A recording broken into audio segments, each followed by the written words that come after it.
ब्रह्म यज्ञ चल रहा था। ब्रह्म यज्ञ में भूमिका और अमृतोपस्तरणमसि, अमृताभिधानमसि, सत्यम यशा श्रीतमय स्त्री श्रेयताम स्वाहा, यहाँ तक हुआ। और शन्नो देवी रभिष्ठया भी था। हाँ जी। आज अंग स्पर्श होना है ना। हाँ जी, अंग स्पर्श करना है। हाँ जी। अंग स्पर्श, अंग स्पर्श के विषय में स्वामी अमर स्वामी जी शास्त्रार्थ महारथी, उनके शास्त्रार्थ में भरी सभा में एक दूसरे के ऊपर आक्षेप कर रहे थे। तो उस समय अमर स्वामी जी ने जो तर्क दिया था, तर्क का खंडन करने के लिए भरी सभा में एक व्यक्ति उठ करके कहा। तो स्वामी जी ने कहा, बोलिए क्या बोलना चाहते हैं। तो उन्होंने कहा, आर्य समाजियों का आज खंडन हो जाएगा, इसका तर्क इनके पास नहीं है। उन्होंने कहा, आप जो विषय बोलना चाहिए बोलिए। वो कहने पर उन्होंने कहा कि आर्य समाजियों को रात्रि में सोने के बाद सवेरे जब उठते हैं तो उनका बुद्धि भ्रष्ट हुआ है। तो इसलिए वे सवेरे सवेरे उठ करके अपने अंग टटोल के देख लेते हैं अंग है कि नहीं। वाक वाक प्राणा प्राणा चक्षु चक्षु श्रोत्रम श्रोत्रम, ये अंग टटोल टटोल करके देख लेते हैं। तो ये उनको भ्रम हुआ है। तो इस पर इतना बोलते के साथ ही सभा में बहुत वो हंसी मजाक शोरगुल हुआ। तब स्वामी जी को भी इस प्रकार का कोई आक्षेप किया ही नहीं था। तो अब इसका प्रामाणिक प्रमाण देना पड़ेगा। तो इसलिए स्वामी जी ने कहा, ठीक है, इसके लिए मैं समाधान दे दूंगा। तो अगली सभा में स्वामी जी ने इसका वेद मंत्र मूलक प्रमाण दे दिया। ये मनुष्य कल्पित नहीं है, सबका ये वेद मंत्र मूलक है। ऋषि दयानंद ने जो दिया है इसका वेद मंत्र कह करके वो उनका प्रमाण दिया। उस छोटी सी बात पे उस उन्होंने पुस्तक लिखी, छोटी सी बिल्कुल, दो शब्दों के संबंध में कह करके, दो शब्द कह करके ये शब्द पुस्तक लिखी है, ट्रैक्ट, स्वामी अमर स्वामी जी का शास्त्रत महर्षि का। तो मैं जो इसके ऊपर परिशोधन किया तो उससे आगे का विचार हमारा है। तो उसमें ये है कि स्वामी जी ने तो एक एक अंग स्पर्श का वेद मंत्र का प्रमाण दिया था। और उसके आगे ये वेद मंत्र अर्थ इस प्रकार का है कि जो दो बार जो कहने का है उसके लिए अक्रिय ध्यान है। ईश्वर ने मनुष्य के प्रति प्रति प्राणी के जो 84 लाख योनियों में उन सबसे श्रेष्ठ जन्म है मनुष्य जन्म। उस मनुष्य जन्म में आने वाले ఓం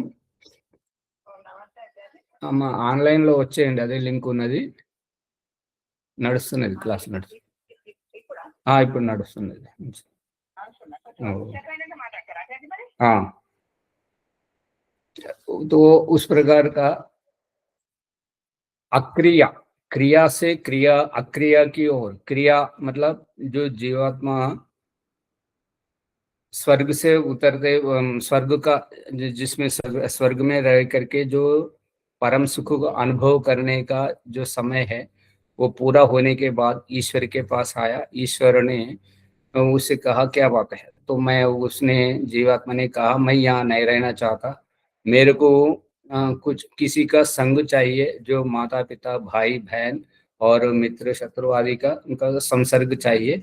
तो इसलिए मुझे पुनर्जन्म की आवश्यकता है। तो उन्होंने कहा, जैसी तेरी इच्छा, तो तथास्तु, जाओ। तो फिर ईश्वर ने कहा, तू अकेले ये स्वर्ग सुख और मेरा सानिध्य छोड़ करके जा रहा है, तो अकेला दुखी रहेगा।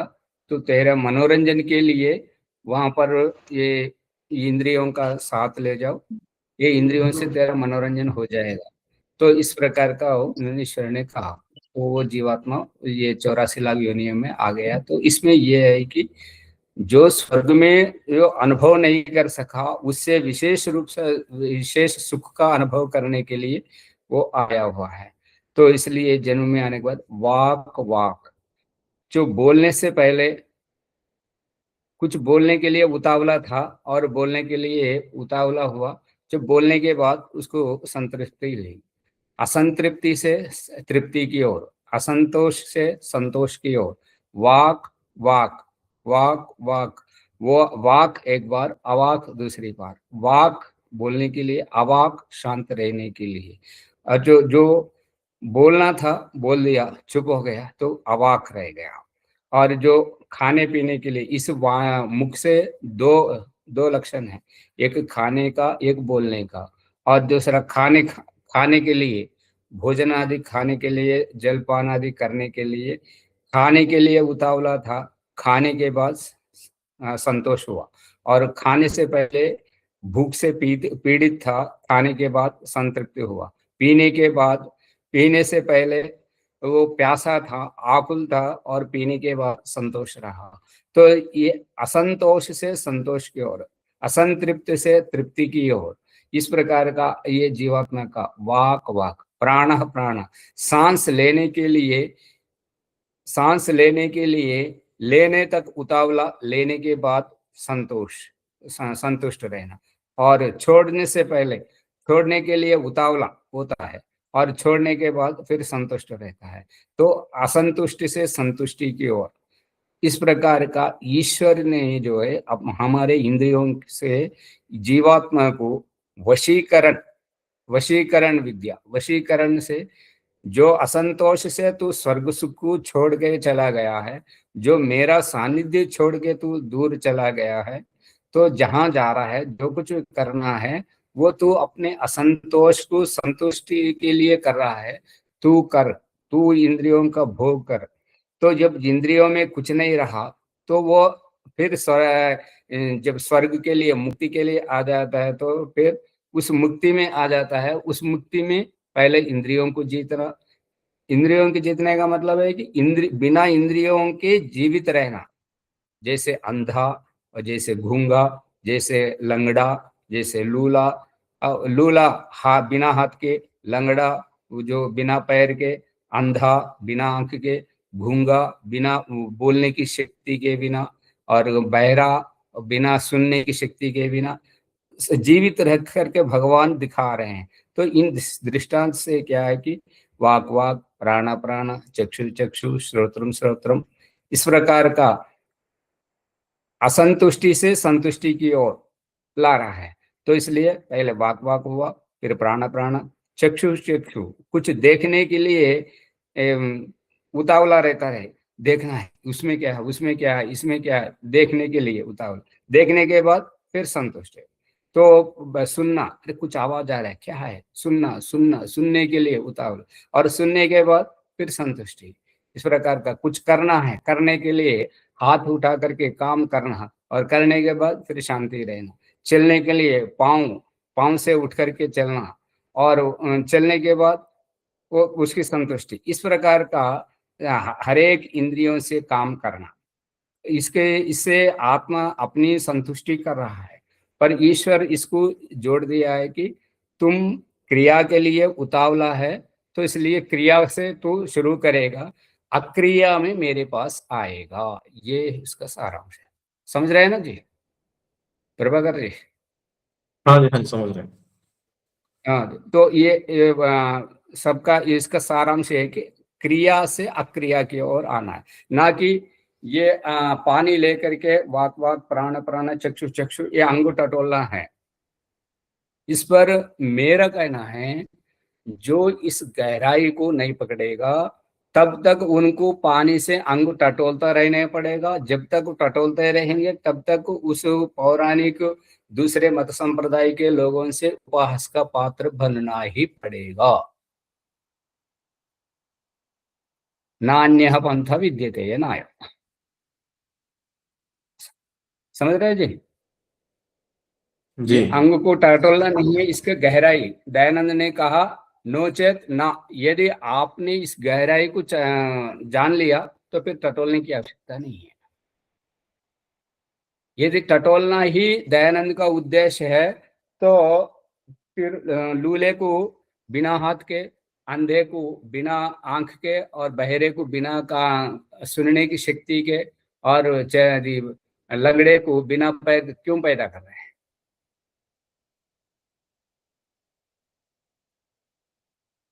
यही कारण है। तो आप गहराई में उतरो। यदि गहराई को पकड़ लिया तो फिर आपकी अंगों की इसके टटोलने की आवश्यकता नहीं है। फिर आपको कोई बाल भी नहीं बांध सकता। अब ये हुआ अंगस्पर्श, और अंगस्पर्श के बाद आ जाता है मार्जन। मार्जन मंत्र। उस मार्जन मंत्र में इसका हो गया, अंगस्पर्श का पूरा हुआ है कि बचा है कुछ? नहीं बचा है सर जी। बाहुभ्याम यशोबलम ओम करतल पृष्ठ। बाहुभ्याम यशोबलम, ये बाहुभ्याम यशोबलम है। जो वाक में जो अन्न का खा रहे थे, अन्न जो चावल है, रोटी है, केला है, अमरूद है, जो भी फल है, जो खाने का आकृति रूप है अन्न के रूप में, वो अन्न नहीं है बता रहे भगवान। हम जिसको अन्न समझ करके खा रहे थे, रोटी को, दाल को, चावल को, घी को, फल को आदि, दूध आदि को हम अन्न समझ के खा रहे थे, वो अन्न नहीं है बता रहे हैं। क्योंकि वो उसको छील के ऊर्जा को के लिए कह रहे हैं, ऊर्जा को अपने शरीर में पचा रहे हैं। तो इसलिए हम मूंगफली को, बादाम और काजू को जिस प्रकार का छील के खाते हैं, उस प्रकार का इस अन्न को अन्न के रूप में जो दिखने वाले जो रूप है, उस रूप को इस दिखने वाले हमारा जो शरीर है, इस शरीर से छिलवा रहे हैं।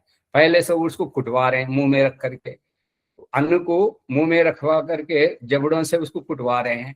कुटवाने के बाद निकल जाता है। निकलने के बाद उस जीर्णाशय से जो है खाने का जो उसका अन्न का जो रूप है, इसे छिलवा करके आंखों का जो रूप है उसको मलमूत्र के रूप में विसर्जित करवा रहे शरीर से बाहर।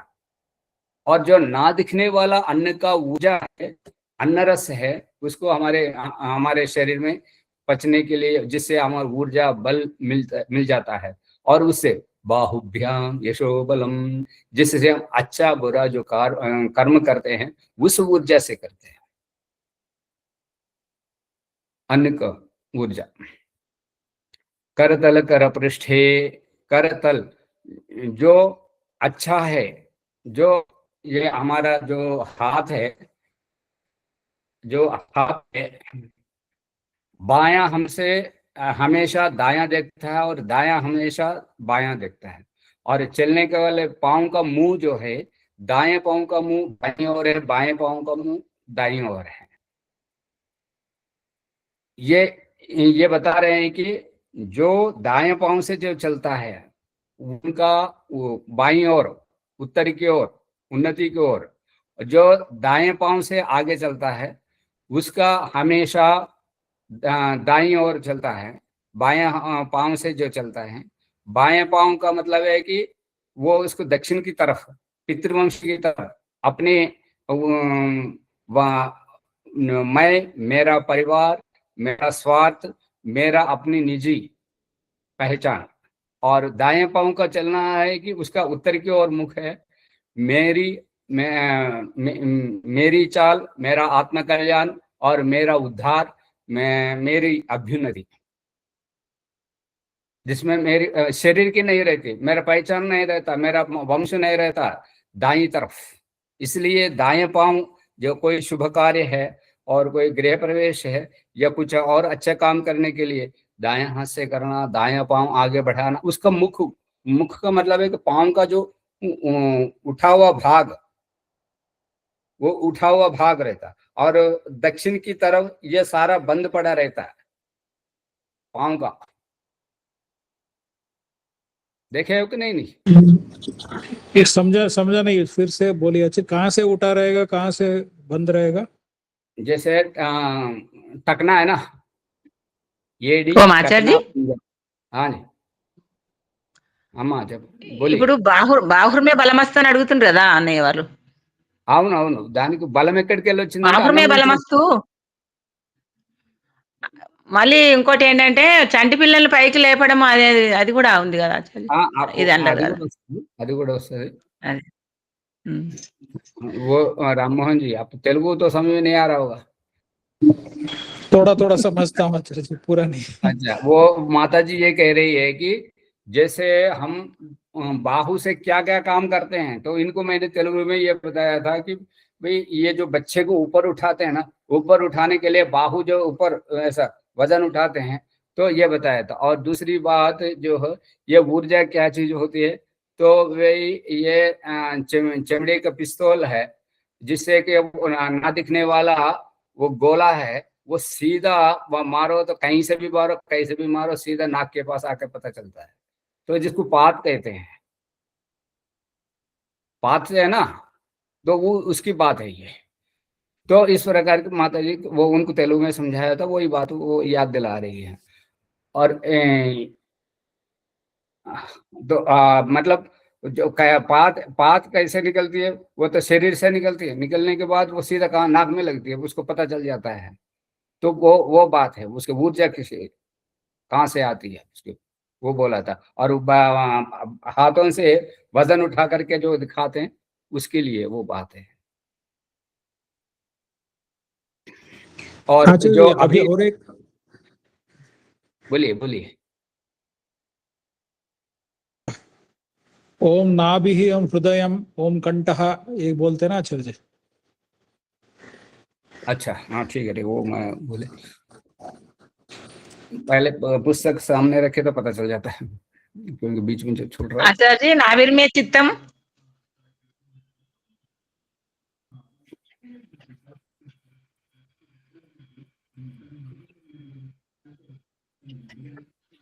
అందరికి నమస్తే, నమస్తే జీ అందరికి। నమస్తే నమస్తే।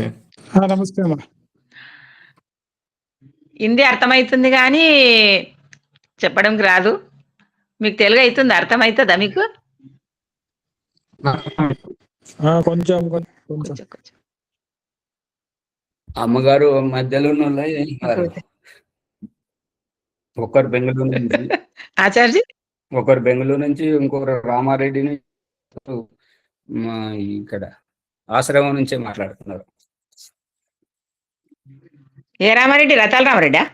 రథాల అదే రామారెడ్డి। కామారెడ్డి పక్కన రామారెడ్డి। అదే అదే, ప్రభాకర్ జీ మీరు పరిచయం- శిబిరంకి వచ్చిరా ఒకసారి కామారెడ్డికి ప్రభాకర్ జీ? ఎక్కడ అమ్మ? కామారెడ్డి ఇది గురుకులం? గురుకులం చిన్న ఉన్నప్పుడు వచ్చింది, ఈ మధ్య రాలేను। చిన్నగుండికి వచ్చారా? సరే సరే, आचार्य जी बात करेंगे अभी। యూట్యూబ్ లో వేరే వాళ్ళు వింటారు, యూట్యూబ్ లో వేరే వాళ్ళు వింటారు। अभी आचार्य जी बात करेंगे, थोड़ा सुनिएगा। ओम वाक वाक, ये इसका हो गया। प्राण प्राण, चक्षु चक्षु, श्रोत्रम श्रोत्रम, यहाँ तक हो गया था। नाभि, इस नाभि के लिए पतंजलि महर्षि कहते हैं कि नाभि चक्रे काय व्यूह ज्ञानम, नाभि चक्रे काय व्यूह ज्ञानम।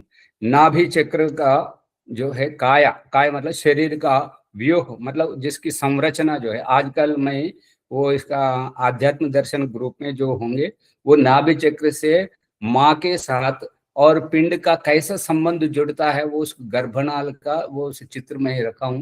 डॉक्टर लोग फेसबुक में रख रहे हर एक विषय का, वो मैं वहाँ रख रहा हूँ। वो आप उसमें ग्रुप में जुड़िए, आपको पता चल जाएगा चित्रों से देखने के लिए। तो ये नाभि मतलब जिस प्रकार का वो गर्भ में पल रहे होते बच्चे का, जो उसका संरचना के लिए माँ के साथ ऊर्जा के साथ उसका गर्भनाल को जोड़ देते, उस गर्भनाल का मतलब जैसे भवन बनाते समय इसका छेद डालने के लिए बड़े बड़े अंतस्तों में जाने के लिए तो मजदूर को बहुत लगाना पड़ता है, उससे खर्चा ज्यादा आता है। लोगों ने उसका आविष्कार किया है कि जो सीमेंट का ट्रक आता है, वो ट्रक से पाइप का वो फिट करके नीचे से ऊपर भेजते हैं। ऊपर कैसा जाता है, ऊपर कैसा जाता है, वो कंकड़, प्रेशर से, पानी। हाँ जी, प्रेशर से आचार्य जी। प्रेशर हवा में से। क्या होता है, प्रेशर में क्या होता है? हवा से। हाँ हवा नहीं, गैस होता है, वो गैस होता है। और इस माँ के पेट से बच्चे के पिंड के गर्भनाल से बच्चे तक कहाँ क्या कैसे पहुंचता है? माँ का सांस उस सांस के साथ ही प्रत्येक अणु अणु जुड़ करके उसका पिंड बनता है। तो 9 महीने का जो बच्चे का जो सांस है वो नाभि के द्वारा लिया जाता है। तो इसका रहस्य हम आंखों देखा हाल, जैसे आजकल आम में बौर आ रहा है, तो जो आम का मौसम है, तो आम का फल जो पेड़ से डंठल से लटक करके आम जो फलता है, उस डंठल से उसका जो ऊर्जा जो फल तक पहुंच रहा है, तो वही गर्भ में माँ का जो पोषक तत्व है और बच्चे तक पहुंचाते रहे हैं, वही एक गर्भ का संरचना को देखा जाता है। इसलिए नाभि चक्रे काय व्यूह ज्ञानम। और उसके बाद है हृदय। ये हृदय जो है, इसमें प्रेम का संवाद है और जिसमें दूसरों को समझना, दूसरे के साथ जुड़े रहना और आपस में समझौता रखना, जैसे पेड़ पौधों से प्रेम करना, पशु पक्षियों से प्रेम करना, इस प्रकार का जो ईश्वर का जो साक्षात्कार के लिए ऋषि दयानंद ने ऋग्वेद आदि भाष्य भूमिका में ये कहा है कि ये दोनों वक्षों के बीच में और उधर से ऊपर कंठ के नीचे जो हृदय स्थान है, वहां पर ईश्वर का साक्षात्कार है। ये ऋषि दयानंद ने स्थान के सहित बता दिया। और जो हमारा लिखा हुआ यह परलोक पुस्तक है, उसमें ये इसका हमने इस छाती में हृदय ग्रंथि का उसमें ईश्वर साक्षात्कार के लिए जैसे दयानंद ने कहा था वैसे चित्र मैंने रखा है, वो आप देख सकते हैं। तो उसके बाद है कंठ। ये कंठ के लिए पतंजलि महर्षि कहते हैं कंठकूपेक्षुत पिपासा निवृत्ति ही। ये कंठकूप में, कंठकूप मतलब जिसको गड्ढा कहते हैं, कंठ के नीचे छाती से ऊपर ये जो गड्ढा सा है, इसमें जो हमारे निगलते समय और बात करते समय, खाते समय, पीते समय जो यहाँ पर जो स्पंदन होता है, जो हिलन डुलन होता है, इस पर ध्यान रखने देने से और खाने पीने पर इतना आसक्ति नहीं रहता और लगाव नहीं रहता, भूख प्यास कम हो जाते हैं। ये पतंजलि महर्षि का कहना है। कंठकूपेक्षुत पिपासा निवृत्ति ही। कंठकूप में जो ध्यान रख देने से, धारणा कर देने से आपकी भूख प्यास और कम हो जाते हैं। इसलिए आध्यात्मिक में पदार्पण करते के साथ ही भूख प्यास को कम करने के लिए एक समय का खाना, उपवास रहना, यही से शुरू होता है। ये जो विशुद्धि यहाँ से शुरू होता है। तो इस प्रकार का कंठकूप के लिए इसको कहा है, आहार नियंत्रण करने के लिए। और शिर मतलब जो अंतःकरण है, जो हमारा 5 कर्मेंद्रिय, 5 ज्ञानेंद्रिय और मन के साथ जो अंतःकरण बनता है, वो शिर, उसमें हमारा प्रारब्ध एकत्रित होता है। उस प्रारब्ध के साथ ही वो अंतःकरण ही, इसको सूक्ष्म शरीर कहते हैं। इस स्थूल शरीर से जो पुनर्जन्म के लिए होता है, इस शरीर को छोड़ करके दूसरे शरीर में जाने का होता है, ये अंतःकरण ही संचार करता रहता है, इस जन्म से उस जन्म, इस जन्म से उस जन्म। उसमें ये 7 बच्चे, 6 बच्चे होते हैं। 6 बच्चे मतलब 6 इंद्रिया, इवान यानी पंचेन्द्रियान मनः षष्ठानि, 5 इंद्रिय और मन छठवां, ये 6 के साथ आत्मा रहती है। ये 6 उनको 6 परकाय प्रवेश में तो अकेला जाता है, और पुनर्जन्म के लिए जाते हैं तो ये 6 को 6 जाते हैं।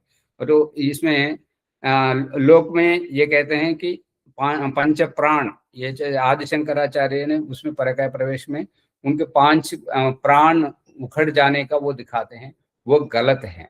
तो क्योंकि जो परकाय प्रवेश में दूसरे शरीर में जाने के बाद भी वहां पर भी मन रहता है और वहां पर भी इंद्रिय रहती हैं, क्योंकि उनके शरीर से तो वो सिंह के खा जाने से, बाघ के खा जाने से उस राजा का शरीर तो क्षत विक्षित हो गया था, और इसके परकाय प्रवेश शेर का खाया हुआ शरीर में और इनका शंकराचार्य का आत्मा प्रवेश करने के बाद पूरा शरीर कैसे आया, ये भी विचार नहीं है। और दूसरा, और 5 प्राणों को वो दिखाते हैं, मरण के समय, मृत्यु के समय दिखाते हैं तो वो तो ठीक है, वहां पर आत्मा नहीं रहती। भूह प्राण धारण, वो प्राण जो है 5 प्राणों से किया जाता है, वो मूल प्राण है, ये इंद्रिय वाले नहीं है।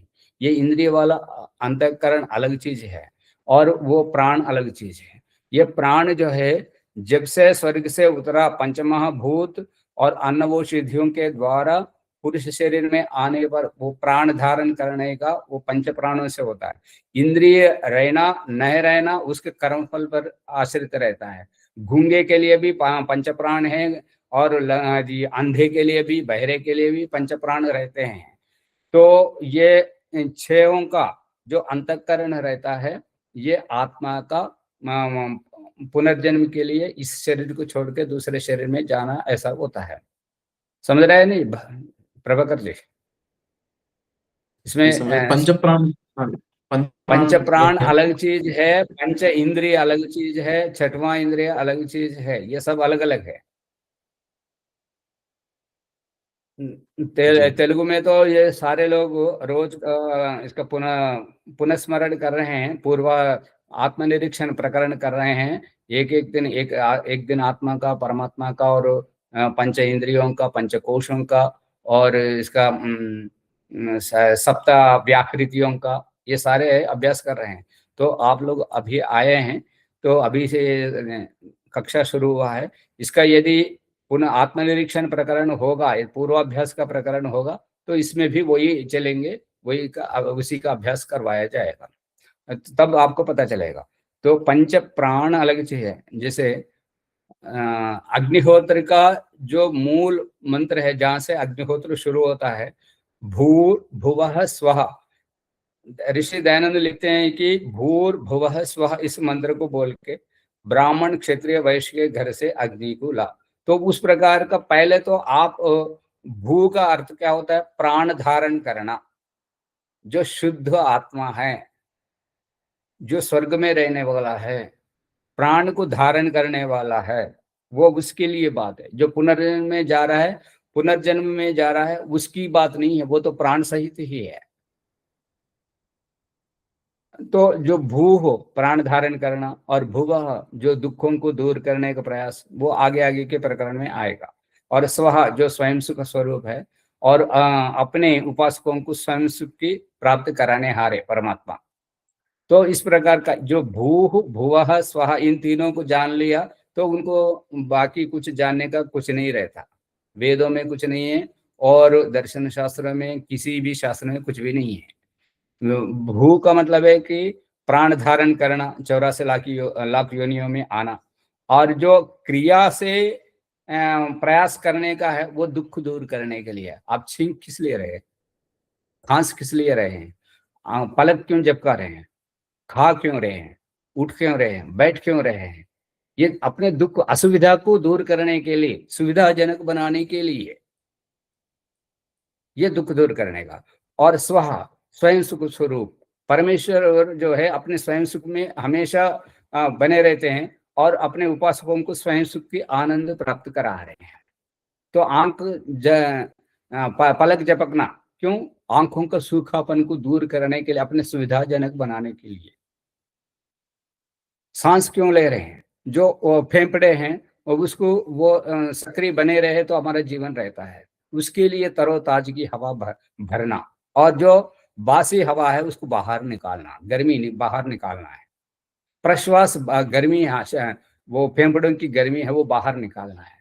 और तरोताजगी श्वास है, वो ऑक्सीजन है, वो अंदर लेना है।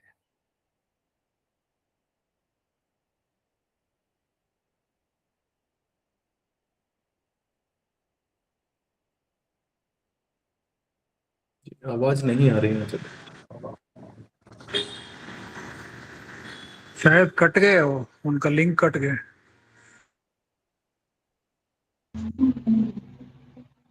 ओमाचार्य जी, ओम स्क्रीन भी चला गया, वीडियो भी चला गया।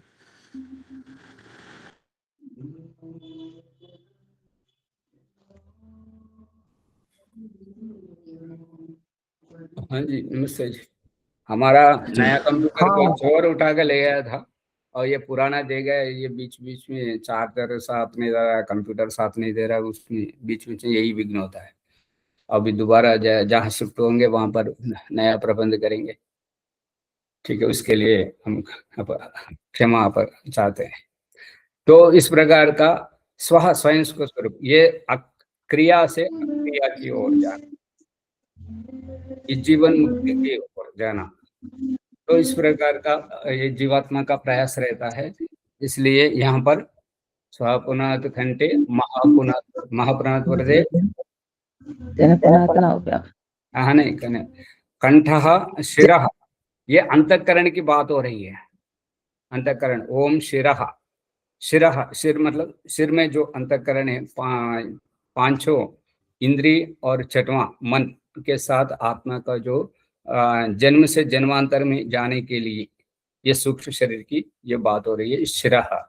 और उसके बाद बाहुभ्याम यशोबलम, जो अभी तक हम बता चुके हैं, और करतल करपृष्ठे, ये अंगुलेर अंगानि, वो सारे ये कील जोड़ों का ये सारे कर तल और पृष्ठ, पृष्ठ भाग मतलब पीछे का, तल मतलब ये आगे, इसकी बात हो रही थी। जो टांगों का ये टकने के नीचे गड्ढा सा रहता है पांव का, दिख रहे हैं ना, ये इधर का पीछे का भाग बंद पड़ा रहता है, आगे का भाग खुला रहता है। ये दाएं पांव का बाएं और बाएं पांव का दाएं ओर। समझ में आया राममोहन जी? आप यही तो पूछ रहे थे। बाई दाई थोड़ा कंफ्यूज है आचार्य जी, इंग्लिश या राइट लेग, राइट दाया बाया, तो फिर वो हिंदी तो बोल रहा हूँ, फिर आपको समझ में नहीं आया तो मैं क्या करूँ? प्रभाकर जी बोलिए, क्या बोलते हैं? दाया बाई तो बोलते हैं, दाया पाँव बाया, दाया बाया जी जी, दाया पाँव को राइट, हाँ राइट, दाया पाँव राइट। तो अब ऐसा करते हैं, फिर आप ग्रुप में जुड़िए, वहाँ मैं रख सकता हूँ चित्र, मेरे पास है सारे, टकने का, वो ये एडी का और पंजे का, और कैसे वो उठा हुआ गड्ढा है, वो सारे दिखने का है। ठीक है, वो फिर उसमें सारे लोग तेलुगु में रखेंगे, तेलुगु के वीडियो भी आएंगे सवेरे का कक्षा के। फिर आपका अलग है तो फिर अलग से ग्रुप बनाना पड़ेगा, या तो संस्कार विधि शंका समाधान ग्रुप है, उसमें प्रभाकर जी जुड़े हुए हैं, उसमें रख दूं सारे? जी हाँ जी, हाँ जी, वो तो हिंदी का है। ठीक है, तो इस प्रकार का वो शुभ कार्य करने के लिए दायां पांव आगे रख करके आगे बढ़ने के लिए कहते हैं, उसका मतलब ये होता है। और अपना चलते समय ये हाथ जो हिलता है, दायां पांव आगे बढ़ता है तो बायां हाथ नीचे रहता है, पीछे रहता है, और बायां पांव आगे रहता है तो दायां हाथ पीछे रह जाता है। हमेशा एक दूसरे का उल्टा रहता है, उसका संतुलन बनाए रखने के लिए, बैलेंस बनाए रखने के लिए चलते समय ध्यान रखिएगा, वो दिखेगा आपको।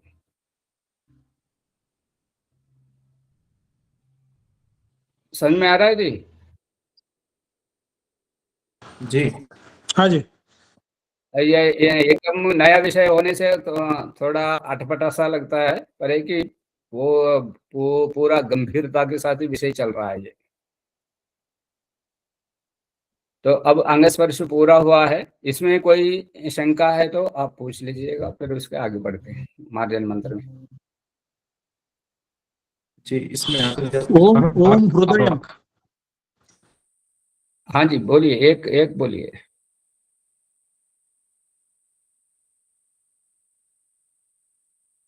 हाँ जी राम मोहन जी बोलिए आप। हाँ बोलिए। ओम हृदय बोलते हैं ना आचार्य जी, हाँ एक ही जी। बार बोलते हैं, नाभि भी एक वो ही बार बोलते हैं। हाँ, वो नाभि एक बार बोलते हैं, हृदय एक बार बोलते हैं। हृदय दो हृदय हैं, ये कि नहीं समझना। और कुछ आयुर्वेदिक और अपने आर्य समाजी लोग दौहृदनी कह करके गर्भिणी स्त्री को बोलते हैं। तो एक उस स्त्री का हृदय है और दूसरा गर्भस्थ शिशु का हृदय है, दो हृदय वहां बोलते हैं। पर है कि ईश्वर ने अपने शरीर में दो हृदय बताए हैं हर एक व्यक्ति के। एक हृदय जो है एक परमात्मा साक्षात्कार, ईश्वर साक्षात्कार करने के लिए दोनों वक्षस्थलों के बीच में और उधर से ऊपर कंठ के नीचे यहाँ पर बताया, जिसमें गले में डालने वाले हार का मुख्य भाग रहता है। मातृशक्ति जो मंगलसूत्र बांधते हैं, उस मंगलसूत्र का जो जुड़वा संबंध रहता है वो इस हृदय स्थान पर रहता है, लटका रहता है। गले में जो भी हार पहनते हैं उसका मुख्य भाग इस हृदय ग्रंथि के पास रहता है। और महाभारत में देखे तो भीष्म पितामह जो है उसका अपना वो हृदय ग्रंथि के ऊपर ही रक्षा कवच के लिए रखते हैं, और इसको अनाहत चक्र भी कहते हैं, जिसको आहत नहीं किया जा सकता।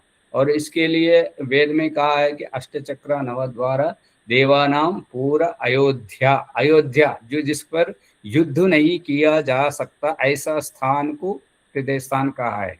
और दूसरा हृदय जो है मस्तिष्कादूर्ध्वा हृदयम चयत, ये इसके लिए कहा है। तो सिर में भी एक मस्तिष्क है, उसका चित्र और सारा वो चल रहा है। तो आप लोग इसमें आसक्ति रखते हैं तो देखने की इच्छुक है तो उसका चित्र भी हम रखेंगे। वो सारे प्रत्येक अंग के अवयव के सब चित्र हैं। तो दो हृदय हैं। तो इस हृदय में यहाँ पर ईश्वर का साक्षात्कार होता है। और इस हृदय से जो जीवन मुक्ति के लिए जब जाते हैं तो उस समय ये ऋग्वेद के मंत्र संख्या लिख लीजिएगा। ऋग्वेद के 10वां मंडल 75वां सूक्त 5वां मंत्र, इमं में गंगे यमुने शतुद्री, इस मंत्र की व्याख्या में दयानंद सरस्वती लिखते हैं, जो इड़ा पिंगला, ये इड़ा नाड़ी है, मैं आपको उल्टा दिखेगा तो जिसको दायां राइट साइड का जो नथना है, नथने से सांस लेने से ये इड़ा है, और पिंगला है उल्टा जो बायां नथना लेफ्ट। तो ये इड़ा पिंगला, इड़ू पिंगला, इस सांस के ऊपर ध्यान रखना है। ये कौन से नाक से गर्म सांस निकल रहा है और ये कौन से नाक से ठंडी सांस। ठंडी सांस बाहर से अंदर जाती है और गर्म सांस शरीर की गर्मी ऊष्मा को बाहर फेंका जाता है। ये श्वास के ऊपर ध्यान रखना, ये विपश्यना ध्यान। और दूसरे लोग जो भी सांस के ऊपर जो ये व्यायाम करते हैं तो असली ध्यान यहाँ रखा जाता है, किसी से ठंडी सांस आ रही है, किसी से गर्म सांस बाहर जा रही है। ठंडी सांस बाहर से अंदर जाती है और गर्म सांस शरीर की ऊष्मा बाहर फेंका जाता है। तो इस पर ध्यान रख देने से ये नाभि के नीचे, पेड़ के नीचे जो वीर्य कोश होता है, हम जो अन्न खाते हैं, अन्न का जो सारांश, अन्न जो दिखने वाला चीज तो उसको छिलवा करके बाहर मलमूत्र के द्वारा फेंका जाता है। फिर वो जो अन्न रस है, अन्न रस जा करके रक्त बनता है, रक्त से मांस बनता है, मांस से मज्जा बनता है, मज्जा से अस्थि बनता है, अस्थि से मेधा बनता है, मेधा से शुक्र बनता है, वो शुक्र से फिर गर्भाधान के माध्यम से पुरुष के शरीर से स्त्री के गर्भाशय में जाता है। तो ये जीवात्मा ये अन्न के माध्यम से इस प्रकार का उसका आवागमन होता रहता है। तो ये इड़ा पिंगला नाड़ी से जो नीचे से ऊपर को उठाया जाता है। और प्राणायाम में पतंजलि ने तो 4 ही प्राणायाम बताए हैं।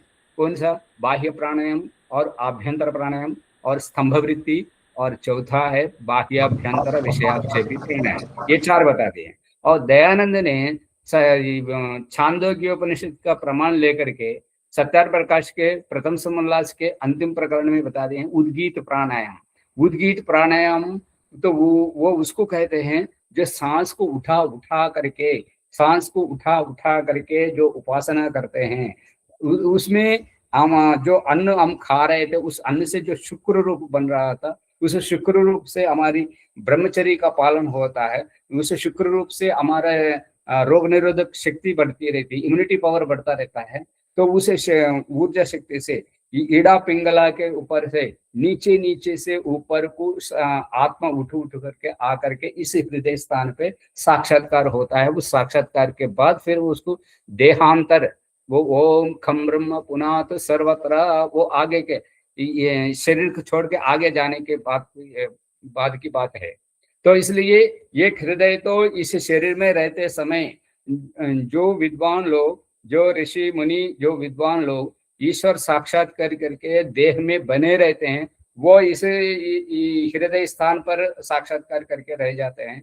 जो जो ऋषि महर्षि लोग जीवन मुक्ति को प्राप्त करते हैं, तो अंतिम समय जो इस मस्तिष्क में जो हृदय है, उस हृदय में ईश्वर साक्षात्कार, वो दयानंद सरस्वती उस मंत्र की व्याख्या में लिखते हैं कि वो अभी जो आपने लिखा है 10वां मंडल 75वां सूक्त 5वां मंत्र, इमं में गंगे यमुने सरस्वती सुसिद्धि, इस मंत्र की व्याख्या में लिखते हैं कि जो इड़ा पिंगला के ऊपर ध्यान रखते जाएंगे तो ये सांस के माध्यम से आत्मा, ये विश्व आत्मा कहाँ रहती है, आत्मा कहाँ रहती है, जो नीचे से ऊपर आने के लिए आत्मा कहाँ रहती है, इसके लिए यजुर्वेद में कहा है, यजुर्वेद में 20वें अध्याय के 20वें, लिख लीजिएगा, शरीर में आत्मा कहाँ रहती है, यजुर्वेद 20वें अध्याय और 9वें मंत्र में पादाभ्याम जंगाभ्याम विषय राजा प्रतिष्ठित, पादाभ्याम पाओं के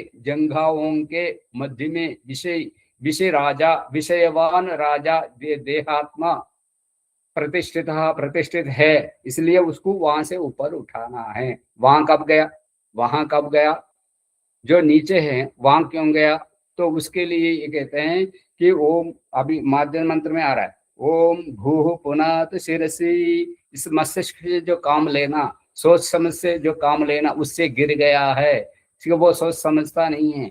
ओम भुवः पुनात नेत्रयो, जो आंखों के पीछे पड़ा हुआ है, वो अपने स्वार्थ के पीछे पड़ा हुआ है, वो वहां से गिर गया है। ओम स्वः पुनात कंठे, शुचि अशुचि और शुद्धता अशुद्धता, कुछ ध्यान नहीं रखता, मनमानी करता रहता है, जो मिले वो खाता रहता है, वहां से भी गिर गया है।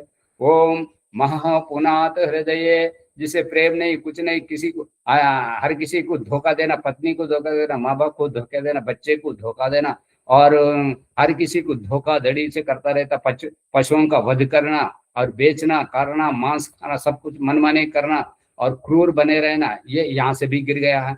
ओम जनः पुनात नाभ्याम, उसको जन्म को कुछ ध्यान नहीं रखता, मनुष्य है तो क्या, पशु है तो क्या, स्त्री पुरुष में कुछ भी भेदभाव नहीं रखता, मनमानी व्यवहार करता रहता है, वहां से भी गिर गया है। और ओम तपः पुनात पादयोः, तपः पुनात पादयोः, वहां से वहां पर अपने घर का ध्यान नहीं रखता, पत्नी का मान नहीं रखता, बच्चों का पर ध्यान नहीं रखता, और अपने घर का सम्मान नहीं रखता, कुछ भी नहीं रखता, अपना मन माने रहता है, हवा में वो जैसा मन आए वैसा जीता रहता है, तो वहां से भी गिर गया। तो अंत में जाकर के वो रहता कहाँ है, अधपतन, अध से अधपतन, जो मूलाधार है, जो रीढ़ के अड्डी के नीचे, रीढ़ के अड्डी के नीचे दोनों कुल्हों के बीच में, वो वहां रहता है, वहां से उसको ऊपर उठाना है। ये वो उस यजुर्वेद में कहा है 20वें अध्याय के 9वें मंत्र के तीसरे चरण का अंश, पादाभ्याम जंगाभ्याम विषय राजा प्रतिष्ठिता। तो वहां से उसको इस इड़ा पिंगला नाड़ियों के माध्यम से ऊपर उठाना है। जब वो ये अभी सारे लोगों का भ्रम है कि भूपुनात शिरसी, भूपुनात नेत्रयो, स्वपुनात कंठे, महापुनात हृदय, ये तो मंत्र तो ऊपर से नीचे उतरने को कह रहे हैं, और हम जो बता रहे हैं, जो षट चक्रों का छेदन जो बता रहे हैं, षट चक्रों का छेदन बता रहे हैं, और अष्ट चक्र नवद्वार कहकर अथर्ववेद कह रहा है, तो उसमें तो नीचे से ऊपर जाने की बात कर रहे हैं। तो इसलिए ऋषि दयानंद जो संध्या के माध्यम से माध्यम मंत्र में ये दिखा रहे हैं कि गिरावट को दिखा रहे हैं, ऊपर उठने का तो वेद मंत्र है। कौन सा वेद मंत्र है, इमं में गंगा यमुने शतुद्री, सरस्वती शतुद्री कह करके जो ऋग्वेद का 10वां मंडल 75वां मंत्र 75वां सूक्त 5वां मंत्र से उस व्याख्यान में बता रहे, ईड़ा पिंगला नाड़ी से उसको ध्यान रखते हुए है इस आत्मा को ऊपर उठाना है। वो आत्मा कैसे उठती है, आत्मा को कैसे पता चलता है, आत्मा कैसे को पकड़ना है, किससे पकड़ करके आत्मा को उठा रहे, ये सांस के माध्यम से, जो उद्गीत प्राणायाम में तो इसको ऊर्जा शक्ति को शरीर में ब्रह्मचर्य का पालन करना, और ये पतंजलि का बताया हुआ चौथा प्राणायाम है बाह्याभ्यंतर विषयाक्षेपी, विषय बाह्याभ्यंतर विषयाक्षेपी, ये है कि अंदर लेना बाहर छोड़ना, अंदर लेना बाहर छोड़ना, ऐसे झूला झूलते समय एकदम जोर से धक्का से वायु को बाहर फेंका जाता है, और बाहर फेंक करके जितना बाहर रुकना है रुक करके फिर जब अंदर लेने की उतावला होते हैं तो अंदर ना लेकर के अंदर से ही बाहर फेंकना, उस प्रकार का जबरदस्ती करते करते करते तो थोड़ा थोड़ा थोड़ा थोड़ा ऊपर उठता है। उस प्रक्रिया से ये जो स्वादिष्ठान है, मूलाधार चक्र कहते हैं, मलद्वार के पास में, मलद्वार के पास में जो रीढ़ की हड्डी का जो पुच्छ भाग है, रीढ़ की हड्डी का जो नीचे का पिछला पुच्छ भाग है, जो दोनों कोल्हों का मध्य भाग है, तो वहां पर उस रहता है। और उससे अगला स्थान है स्वादिष्ठान। स्वादिष्ठान कहते हैं ये उपस्थ स्थान, उपस्थ स्थान जो वहां से जो बच्चे पैदा करना, संतान आदि को और उनका अपने वंश को खड़ा करने का, तो उस प्रकार का धीरे धीरे धीरे वो ऊपर उठने की बात हो गई। जो मार्जन मंत्र है नीचे उतारने की बात, गिरावट के सिद्धांत दिखाया गया, तो वो हमने आचरण को अच्छा करते हैं, नेक करते हैं, तो वो सत्यम पुनात पुनश्शिरसि वाला है। इसमें चक्रों का ये होता है, सत्यम पुनात पुनश्शिरसि, जो नीचे से ऊपर को उठने का है, तो उसमें ये विषय है। तो इस प्रकार का ये हृदय स्थान को इस नीचे से ला करके ये कंठ की अंदर से नाक के पीछे से ये सामने से तो ये हिस्सा, और पीछे से रीढ़ की हड्डी आ जाती है, जहाँ जुड़ता है मस्तिष्क के साथ, जहाँ जुड़ता है। आपको चित्र देखना है तो उस ग्रुप में आ जाएगा, आप बताएंगे तो मैं वहां पर चित्र रखूंगा, देख लीजिएगा।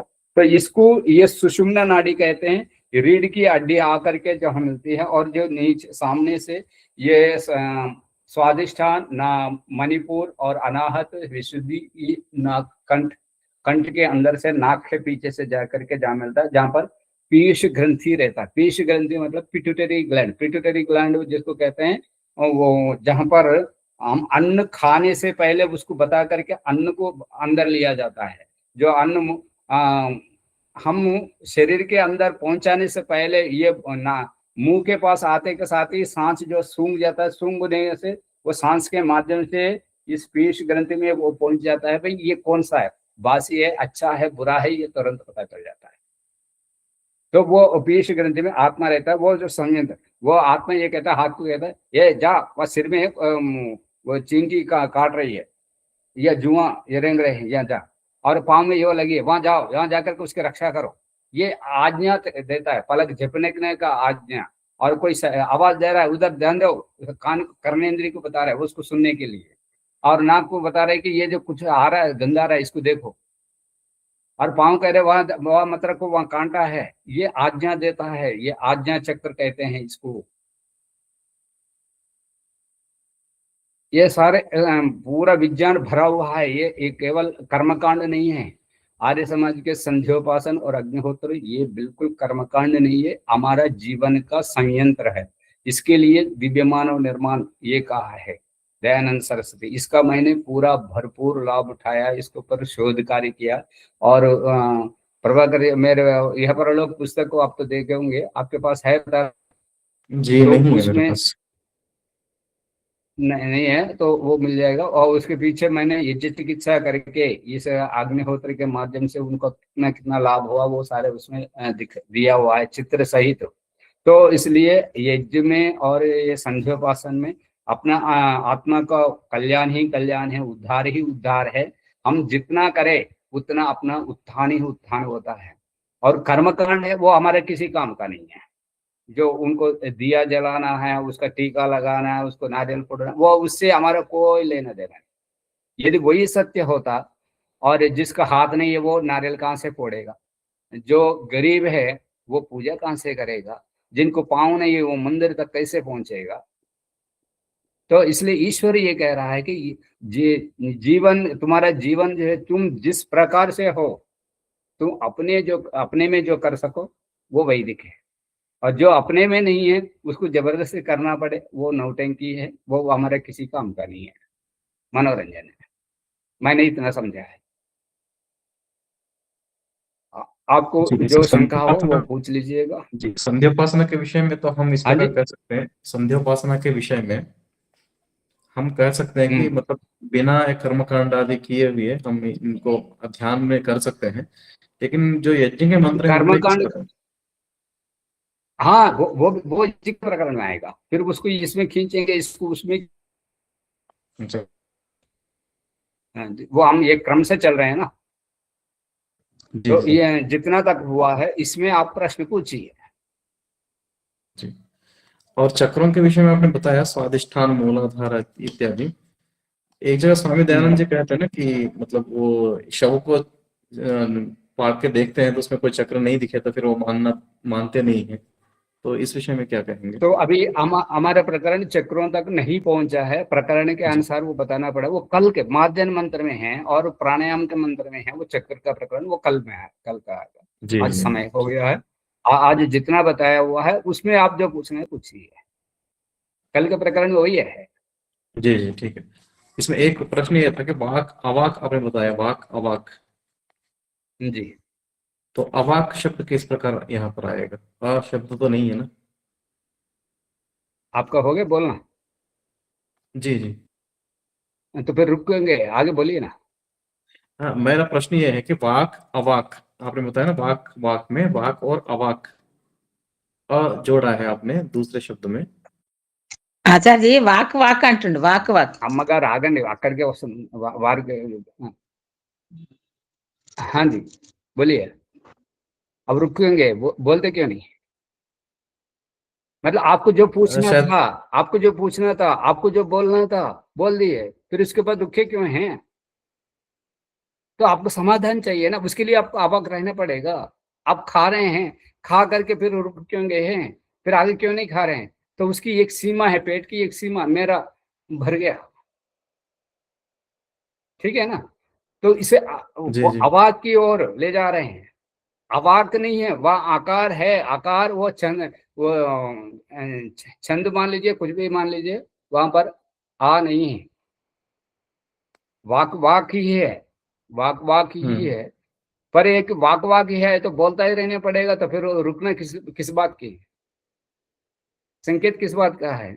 छींक करके रुके क्यों है? फिर दूसरा छींकिए, छींकते समय हृदय रुक जाता है, हृदय गति रुक जाती है, तो वो लगातार छींक पर छींक आएंगे तो वो मर जाएगा बेचारा। हम्म। खांसने पर खांस खांस कर रुक क्यों जाते हैं, फिर आगे क्यों नहीं खांसे? सांस फूल जाए तो वो मर जाएगा। क्रिया से जी अक्रिया की ओर है, हमारा सारा जीवन चक्र क्रिया से अक्रिया की ओर है।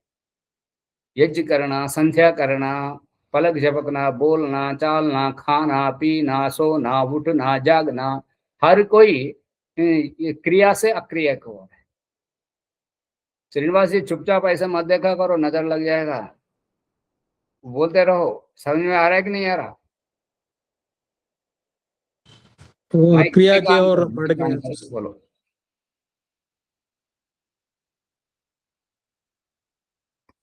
हाँ जी प्रभाकर जी, वो तो अभी अभी नए नए जी आ रहे हैं, तो वो बोल नहीं पाएंगे।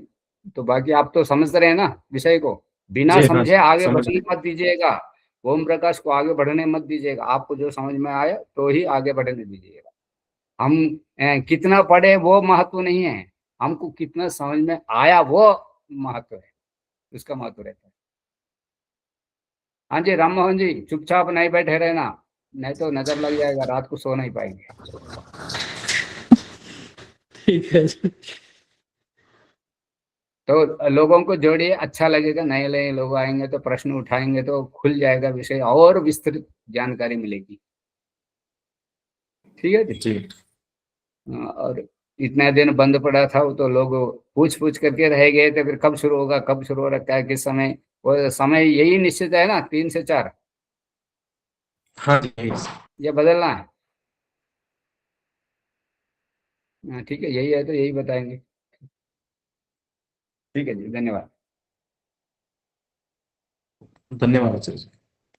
ओ, ఓం నమస్తే ఆచార్య సర్వేభ్యో నమో నమః नमो नमः। शांतिपाठम बोलिए प्रभाकर जी, जी शांतिपाठ बोलिए।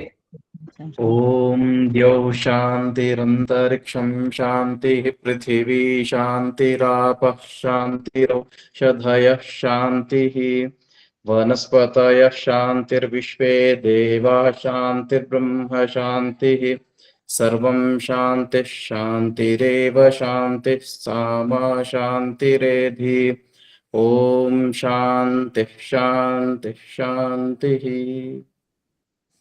ओम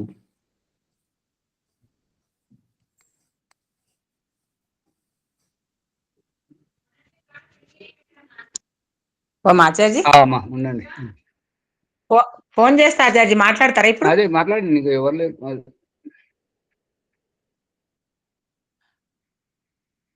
సరే మీ ఎళ్ళకి చేయమంటారు ఆచార్య డబ్బులు? ఎక్కడేస్తారు? మీ ఫోన్లకు. ఆహా, ఇప్పుడు కొద్దిగా ఇది మా ఆశ్రమం మారేది ఉంది, వేరే చోటకు మారుతున్నాం. అప్పుడు అవసరం ఉంటే కొద్దిగా. సరేనా, నేను చెప్తాను. సరే ఆచార్య. ఎక్కడ ఆశ్రమం?